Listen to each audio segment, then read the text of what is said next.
Hello viewers, আমি অনুপ। আশা করি সবাই ভালো আছেন। আবার ভালো নাও থাকতে পারেন, কেননা এত কষ্ট করে উইন্ডোজ 10 সেট আপ দিয়েছেন বাট অ্যাক্টিভ করতে পারছেন না।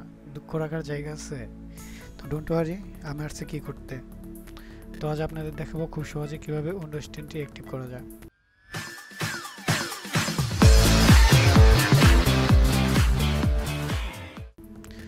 তো আমার কাছে দুটি সফটওয়্যার আছে, একটি কেএমএস অটোনেট আর একটি উইন্ডোজ অ্যাক্টিভেটর।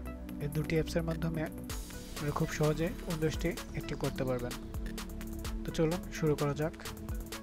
আর বলে রাখি, এই দুটির লিঙ্ক কিন্তু আমি ভিডিও ডিসক্রিপশনে দিয়ে রাখছি, অবশ্যই ডাউনলোড করে নেবেন। তো সফটওয়্যারটি রান করে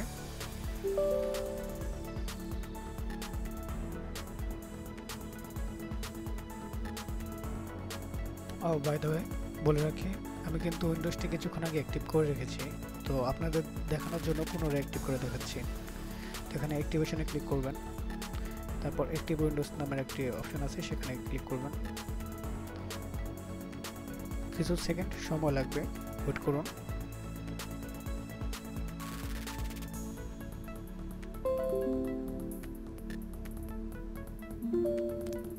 এই যে দেখতে পাচ্ছেন, প্রোডাক্ট সাকসেসফুলি অ্যাক্টিভেট। তো আপনার উইন্ডোজটি অ্যাক্টিভেট হয়ে গেছে। এখন প্রপার্টিতে গিয়ে আমি চেক করে দেখাচ্ছি। দেখেন, Windows is activated. So that's it. ভিডিওটি ভালো লাগলে অবশ্যই লাইক, কমেন্ট অ্যান্ড শেয়ার করুন। আর আপনাদের যদি কোনো প্রবলেম হয় তাহলে অবশ্যই কমেন্ট করতে ভুলবেন না। কমেন্ট করে আমাকে জানাবেন, আশা করি সলিউশন করতে পারবো।